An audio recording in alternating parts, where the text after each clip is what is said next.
हमारे एजुकेशन में आरएसएस के प्रचारकों को भर भर कर उसे खोखला बना दिया है। जबरदस्ती एनटीए बनवाकर सिस्टम का केंद्रीकरण करके उसे और भी उलझा दिया।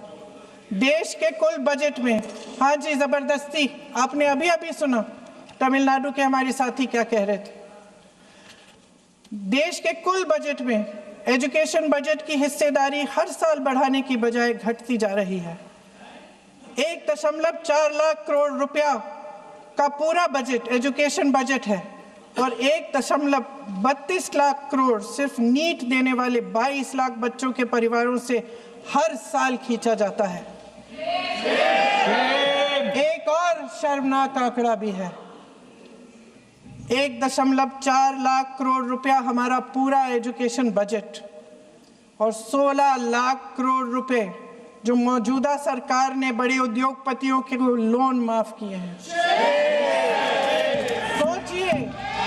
सोचिए कि इस सरकार की प्राथमिकताएं क्या है।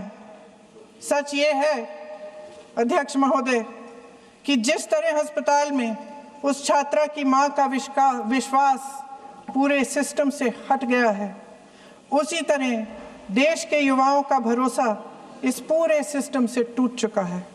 और जब इस तरह देश के भविष्य हमारे युवा निराश होकर सरकार और सिस्टम से अपना भरोसा हटा देते हैं, तो उस भरोसे को फिर से बनाने के लिए सिस्टम के अंदर से जवाब नहीं ढूंढा जा सकता। उसके दायरे से बाहर निकलना पड़ता है, नए सिरे से ठोस प्रयास करने पड़ते हैं। अफसोस की बात यह है अध्यक्ष महोदय कि इतना हो जाने के बाद भी आदरणीय प्रधानमंत्री महोदय जी और उनके साथी इस सच्चाई को समझ नहीं पा रहे हैं।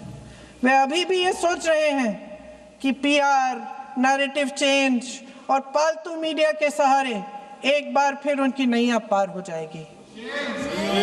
परसों शिक्षा मंत्री जी ने शर्मनाक परिस्थितियों में अपना इस्तीफा दिया और कल यहीं मकर द्वार पर मेरे सत्ता पक्ष के सांसदों ने जिंदाबाद के नारे चिल्लाते हुए उनका संसद में ऐसे स्वागत किया जैसे मानो कोई सुपरस्टार पहुंच गए हैं।